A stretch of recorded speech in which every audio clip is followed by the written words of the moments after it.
Baik, terima kasih.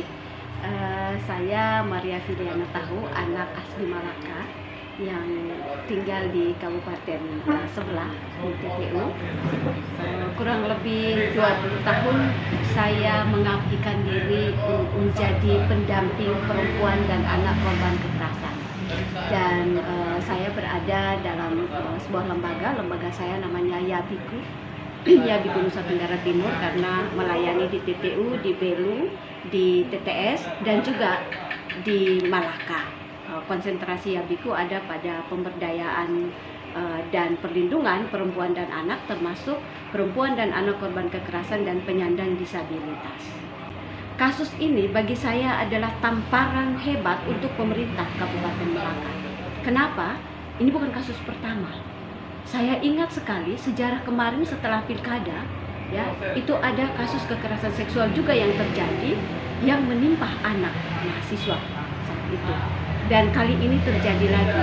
Dari kronologis yang saya telusuri, ini ada sindikat perdagangan orang yang terselubung di kota Betung, ya, di Kabupaten Malaka yang kecil ini, yang baru mulai beranjak ini. Nah, pemerintah mesti kaget dan mesti kepo, ya, bahasa anak sekarang ini mesti kepo dengan kasus ini. Kenapa? Di seluruh struktur pemerintahan, negara sudah menugaskan melalui regulasi untuk setiap OPD itu punya perhatian khusus.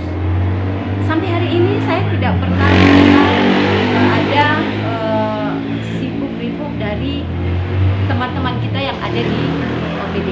Ya. Saya berharap mungkin karena saya ada di tempat jauh, tetapi di Malaka mereka cukup sibuk. Ada P2TP2. Ya.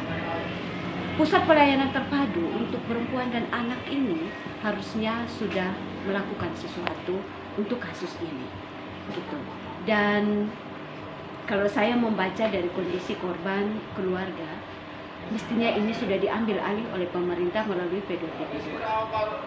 Ada peraturan Menteri Pemberdayaan Perempuan dan Perlindungan Anak Republik Indonesia.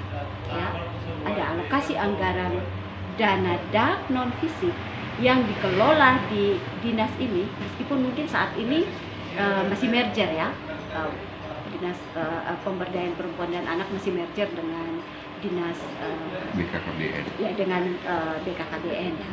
Meskipun itu bidang, tetapi perhatian untuk perempuan dan anak mestinya itu sudah ada.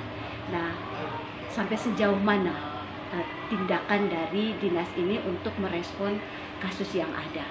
Nah, ini bagi saya adalah bentuk kepedulian negara. Mereka adalah representasi negara di sini, dan mestinya mereka sudah memulai untuk melakukan itu. Tidak hanya itu. P2TP2A di sini itu juga punya tugas untuk mendampingi korban.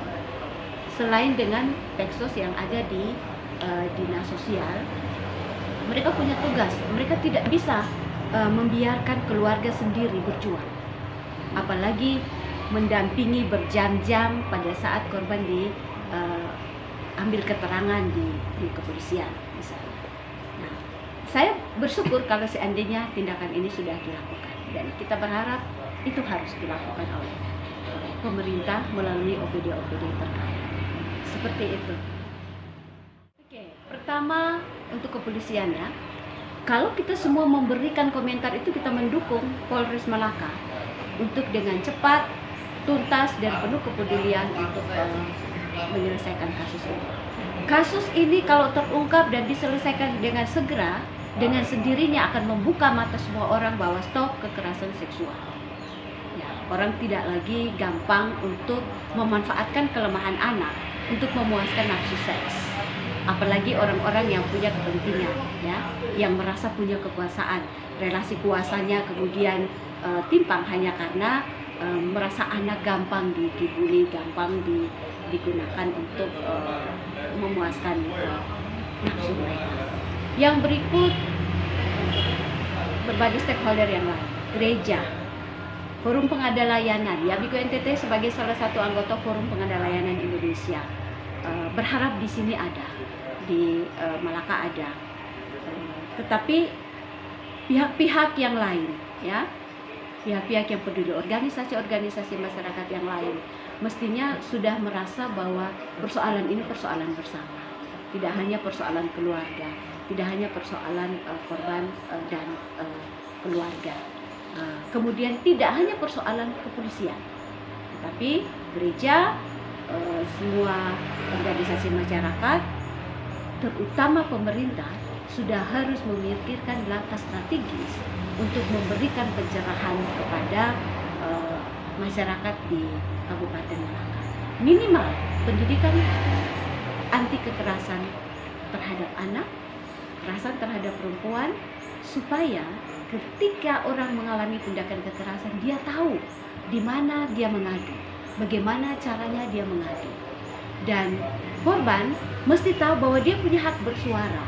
Orang lain, pemerintah, dan organisasi-organisasi ini yang punya peran untuk bilang kepada masyarakat, katakan kepada masyarakat, apalagi korban, kamu punya hak untuk dilindungi.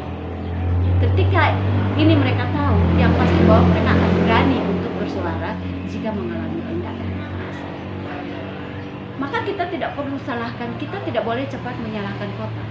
Jika misalnya dia tidak berani untuk mengungkapkan apa yang dia alami. Ya. Karena kalau kita mau menyalahkan dia, justru kita sebagai orang yang mengerti itu menyalahkan diri sendiri. Kita menelanjangi diri sendiri. Kita belum pernah kok melakukan sosialisasi, belum pernah kok melakukan pendidikan HAM untuk masyarakat luas. Ya, ini jadikan momen saja. Bersyukur kalau misalnya ada perayaan Hari Hak Asasi Manusia, pemerintah dari dinas tertentu melakukan aksi-aksi masyarakat. Tetapi sudah saatnya untuk ini menjadi sebuah rutinitas, agar kemudian semua masyarakat tahu tentang hak dia dan bisa bersuara ketika dia menjadi korban. Kasus ini mestinya tidak berlarut-larut. Mestinya tidak berlarut-larut. Sekarang tinggal kepedulian Polres untuk secepatnya menyelesaikan kasus ini. Kita paham bahwa banyak kasus yang ditangani Polres, tetapi harus ada prioritas. Ini urgent untuk anak, dan kemudian di balik kasus ini, ya, saya menduga ada indikasi-indikasi lain, ada kasus-kasus lain yang mestinya memberikan warning kepada Polres Malaka bahwa ada kejahatan-kejahatan terselubung yang terjadi di sini yang menjadi domain Polres. Pelaku dihukum seberat-beratnya. Proses damai boleh terjadi, tetapi tidak untuk menghilangkan kasus ini. Proses harus tetap jalan, pelaku dihukum seberat-beratnya. Harapan